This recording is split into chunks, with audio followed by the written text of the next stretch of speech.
Stock and forex மார்க்கெட்டை கிளாஸுக்கு போய்ட்டு கற்றுக்கலாம் அப்படின்னு சொல்லிட்டு ஒரு மனசாக நீங்கள் முடிவு பண்ணிட்டீங்க. உங்களுக்கு கிளாஸ் எடுக்கக்கூடிய நபர்கிட்ட என் சார்பாக உங்கள் சார்பாக ஒரு 3 கேள்விகள் கேளுங்க. கேள்வி நம்பர் 1, 6 மாத காலம் லைவ் மார்க்கெட்டில் கைட் பண்ணுவீங்களா? சரி, இப்போ உங்களுக்கு கிளாஸ் எடுக்கக்கூடிய நபர் ஒரு கான்செப்டை கற்றுக் கொடுக்குறாரு, ஒரு டெக்னிக்கல் மெத்தடை உங்களுக்கு கற்றுக் கொடுக்குறாரு. இந்த டெக்னிக்கல் மெத்தடை இல்லை இந்த கான்செப்டை ஃபாலோ பண்ணி நீங்கள் ட்ரேடிங் பண்ணிங்கன்னா மார்க்கெட்டில் ப்ராஃபிட் புக் பண்ணலாம் அப்படிங்கிறதுனால தான் அவர் கற்றுக் கொடுக்குறாரு. சரி, பெரும்பாலான கிளாஸ் எடுக்கக்கூடிய நபர்கள் ஒரு மிகப்பெரிய ஹோட்டலில் ஒரு ஹால் புக் பண்ணி சாட்டர்டேவோ சண்டேவோ கிளாஸ் எடுத்துகிட்டு வீட்டுக்கு அனுப்பிச்சி விட்ருவாங்க. அதை பேஸ் பண்ணி நீங்களே ட்ரேடிங் பண்ணிக்கோங்க அப்படிங்கிற மாதிரி. சரி, ஓகே. கிளாஸ் எடுக்கும்போது நம்மளுக்கு புரிஞ்ச மாதிரியே இருக்கும், ஆனால் புரிஞ்சிருக்காது.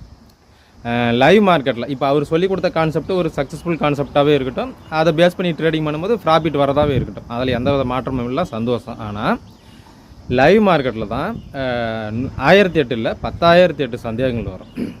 அவர் சொல்லிக் கொடுத்த கான்செப்ட் லைவ் மார்க்கெட்டில் ஃபார்ம் ஆகும்போது நிறைய சந்தேகங்கள் வரும். அப்போது குறைந்தபட்சம் ஒரு 3 மாதத்துலேருந்து 6 மாத காலம் அவர் லைவ் மார்க்கெட்டில் கைட் பண்ணும்போது, ஸோ இந்த மாதிரி வந்து பாருங்கள், இந்த ஸ்கிரிப்டில் இந்த கரன்சி பேரில் இல்லை இந்த ஸ்டாக்கில் இல்லை நிஃப்டி பேங்க் நிஃப்டியில் நம்மளுடைய கான்செப்ட், நம்மளுடைய ட்ரேடிங் மெத்தடு இல்லை நம்மளுடைய டெக்னிக்கல் மெத்தட் வந்து ஃபார்ம் ஆகிருக்கு. இதுதான் டேர்ம்ஸ் அண்ட் கண்டிஷன்ஸு, இது entry point, stop loss, target அப்படின்னு சொல்லிட்டு லைவ் மார்க்கெட்டில் அது ஃபார்ம் ஆகும்போது எக்ஸ்பிளைன் பண்ணும்போது உங்கள் சந்தேகம் எல்லாமே கிளியர் ஆகிடும். கரெக்டுங்களா? இது வந்து ஒரு நியாயமான கேள்வி தானே. அடுத்து 2வது கேள்வி 3வது கேள்வி அடுத்தடுத்த பதிவில் நான் உங்களுக்கு சொல்கிறேன்.